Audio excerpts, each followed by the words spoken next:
Ok, muchachos, buenas. Continuemos con el capítulo 7, ¿verdad? Que es cortante transversal, ¿verdad? Ya vimos la definición de la fórmula, vimos un ejemplo de cómo calcular los Q, un poquito las restricciones de la fórmula. ¿Ok? Ahora vamos a hablar un poquito de flujo cortante. ¿Qué significa flujo cortante? Bueno, un flujo simplemente es una fuerza por unidad de longitud, ¿verdad? Fuerza entre unidad de longitud en elementos compuestos. ¿Por qué vamos a ver este tema? Bueno, resulta ser que en la vida y en la realidad usted no tiene elementos que son sólidamente unidos, ¿verdad? También va a tener elementos que los van a atar, los van a unir a través de clavos, de soldadura, de pernos, de goma, de lo que sea, ¿ok?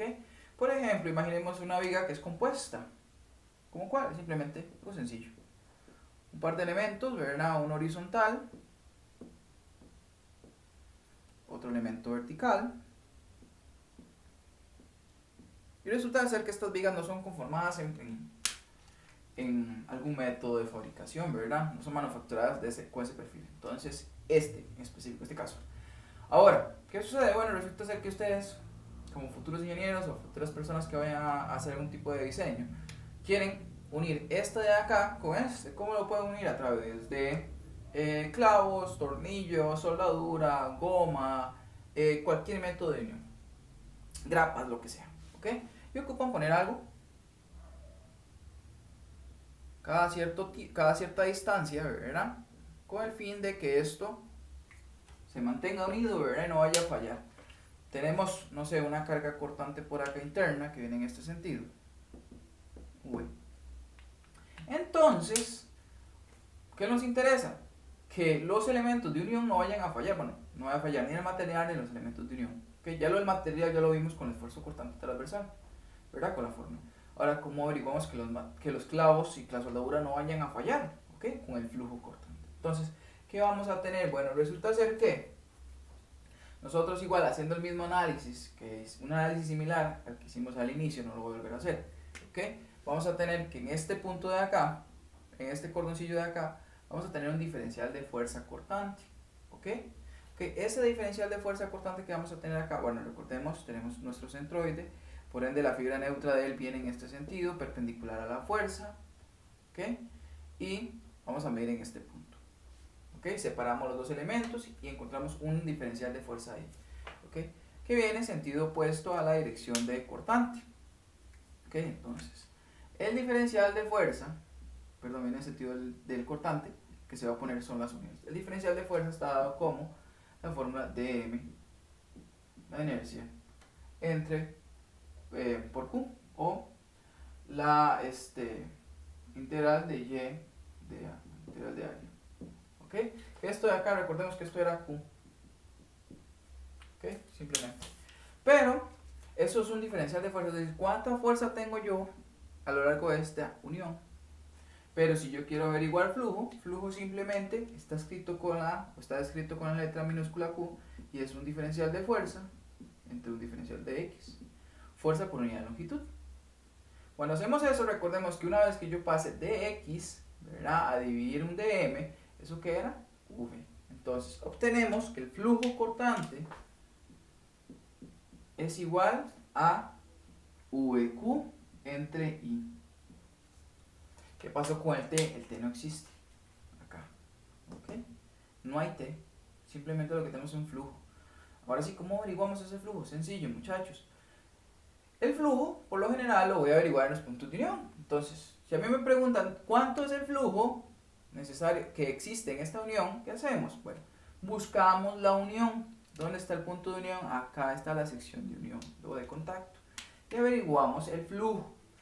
El valor V, EI, como se los he comentado, es un valor constante a lo largo del área, porque usted saca el V para todo el sistema y tiene la inercia para todo el área transversal también. El único valor variable acá sería Q dependiendo del corte. Entonces, ¿cómo calcularíamos ese Q, muchachos? Bueno, este Q sería igual, tomamos el punto que quiero averiguar, la unión, y de ahí para arriba o de ahí para abajo, cualquiera de los dos es válido, es el Q. ¿Ok?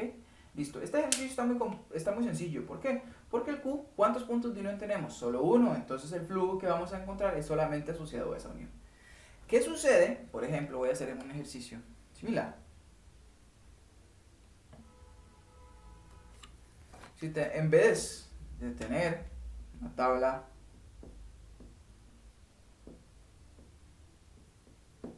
tenemos una tabla vertical, tenemos dos tablas o tres tablas como quieran verlo.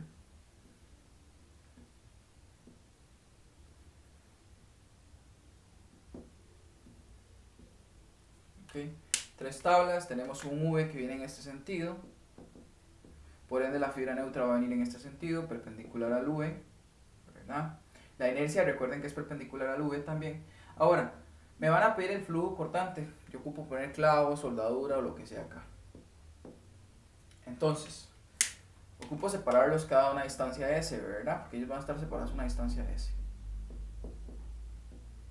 Qué sé yo, cada cuánto voy a poner los clavos, no me interesa mucho. Resulta que ocupamos averiguar ese flujo cortante. ¿Dónde? ¿Dónde ocupamos averiguar el flujo cortante? Acá, acá y acá, en los puntos de unión, donde vamos a unir esos elementos. Vean que algo interesante de esta fórmula, VQ entre I, ¿verdad? No hay ningún T. Entonces, recordemos que para flujo averiguamos los puntos de unión, que sería este y este. ¿Ok? Vean que, si recordamos el ejemplo anterior, la formulita para averiguar V entre I era exactamente la misma. ¿Y Q? ¿Cuál sería el Q acá? Suponiendo que la misma regla. Igual, muchachos, para esto o para abajo. El Q no va a variar tanto. Pero lo que debemos de tener cuidado es lo siguiente. El Q va a variar un poco porque cambió la inercia y su centroide, ¿verdad? Sí.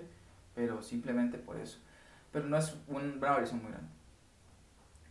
Parte crítica del ejercicio, que no es explícito, sino es más que todo implícito, ¿verdad? Que ustedes tienen que analizar qué es lo que tienen. Es, por ejemplo, este flujo que tengo en esta superficie, ¿ok? Simplemente está atado en tres elementos.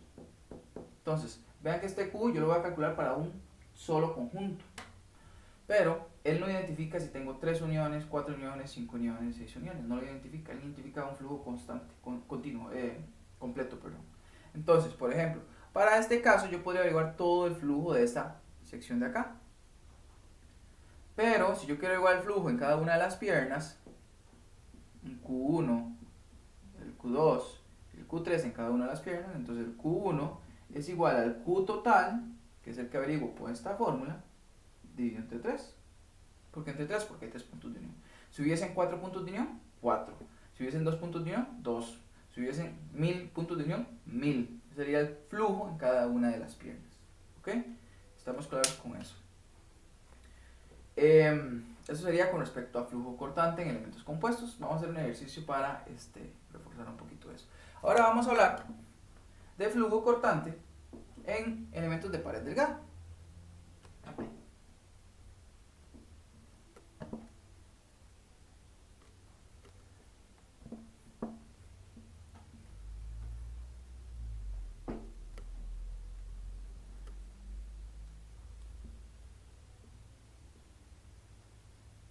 Ok, resulta que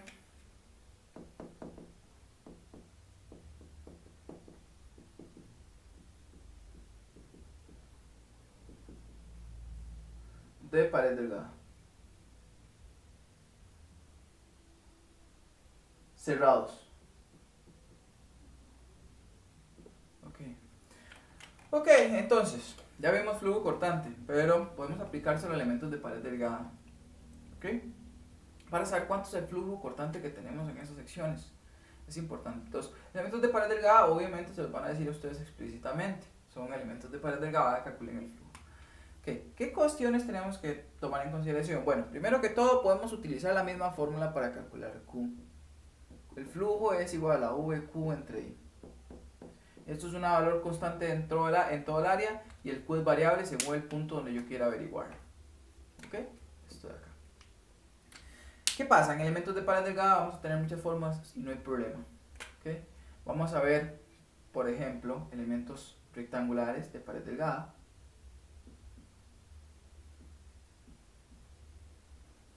¿Okay? ¿Qué pasa con el flujo? Bueno, hay una dirección de V en este sentido. El flujo en elementos de pared delgada se va a comportar de la siguiente manera.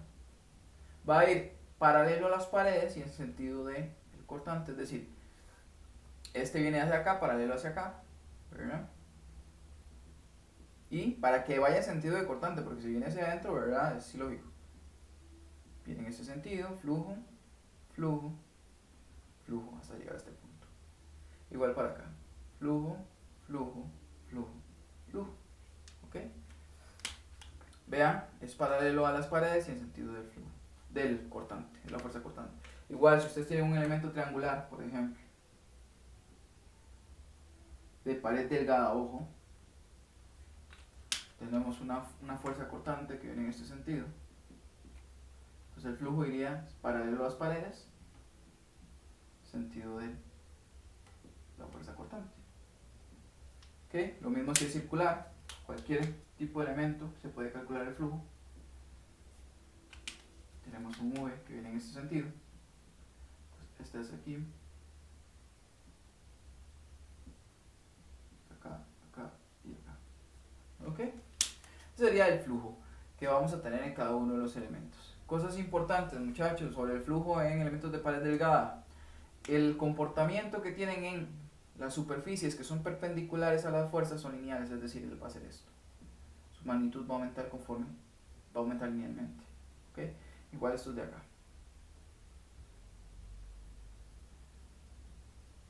¿Okay? Cuando son sistemas que son paralelos, directamente paralelos a la fuerza cortante, van a ser parábolas. Van a tener una distribución tipo parabólica. Las magnitudes. En este caso varía un poco porque no es, y este también varía un poco, porque no son perpendiculares ni paralelos a la fuerza. Ok, ¿qué otras cosas importantes tenemos? Bueno, el flujo, lo vamos a averiguar en cualquier sistema. Simplemente para averiguar el flujo, por ejemplo, de este elemento, de un punto por acá, ok, resulta ser que yo quiero averiguar este flujo acá. Yo podría dividir el sistema en dos, ¿verdad? En este caso, misma altura, ok, perpendicular, y el Q sería toda la parte de arriba o el Q sería toda la parte de abajo, ok. Lo mismo sucede acá, nada más que lo que tenemos que considerar es que recordemos, si yo tengo dos puntos de unión, este de acá y acá, el flujo debemos dividirlo entre dos, ok. Igual, por ejemplo, si yo quiero analizar el flujo cortante acá, en un punto aquí, tengo que dividir este de acá también, ¿verdad? Entonces, cuando separemos este sistema vamos a tener un Q que va a ser toda la parte superior, pero ojo, que hay que tener cuidado que él está unido en dos puntos, entonces el flujo equilibra entre dos. Igual si tenemos un elemento de pared delgada que tiene tres elementos verticales, hay que dividir el flujo en tres, ¿ok? Eso es un poco más de análisis y no es tanto implícito, ¿ok? Eso sería respecto a flujo, simplemente tener las consideraciones, ustedes pueden calcular cualquier flujo, ¿verdad? Cualquier sistema. Y por último, lo que vamos a hablar un poquito es de centro cortante, para que les quede ahí, ¿qué es el centro cortante? Centro cortante, voy a ver por acá. Centro cortante. Elementos de pared delgada, pero abiertos. Eso se da solamente en elementos abiertos. ¿Qué significa? Bueno, resulta ser que si ustedes tienen un perfil, ¿verdad? Perfil cualesquiera, por ejemplo, un perfil tipo C.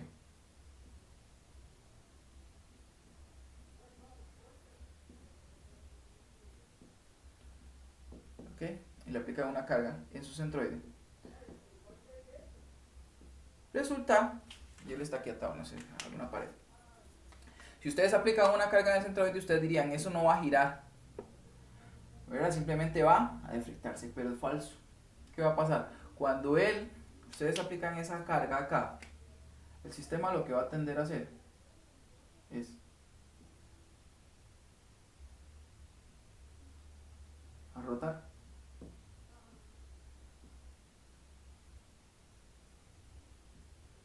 ¿Okay? El sistema va a tender a rotar en este sentido. ¿Por qué? Bueno, cuando nosotros hagamos un corte a nivel de cargas internas, el sistema va a hacer esto. ¿Ok? Este es un punto A. Eso es lo que va a hacer. El sistema, si nosotros le aplicamos una carga, bueno, a nivel interno, vamos a tener un flujo que va a estar este flujo de acá, lo que va a hacer es mover el sistema en este sentido, el flujo interno. ¿Ok?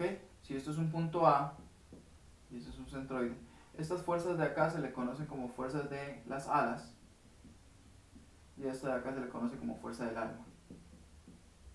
¿Ok? A la que es a lo largo del alma y a lo largo de las alas, fuerza F.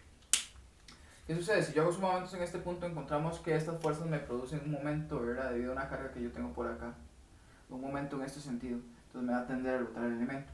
Para eliminar eso, yo tengo que aplicar esta fuerza V que está acá, tengo que aplicarla una distancia hacia acá, ¿cierto? Si yo tengo un momento que va en este sentido, la única forma de contrarrestarlo es que tenga otro momento en el otro sentido. ¿Y cómo lo hacemos? Simplemente aplicando esta fuerza V o fuerza P, la que ustedes quieran, en vez de aplicarla en el centroide, la aplicamos a una distancia E. ¿Ok?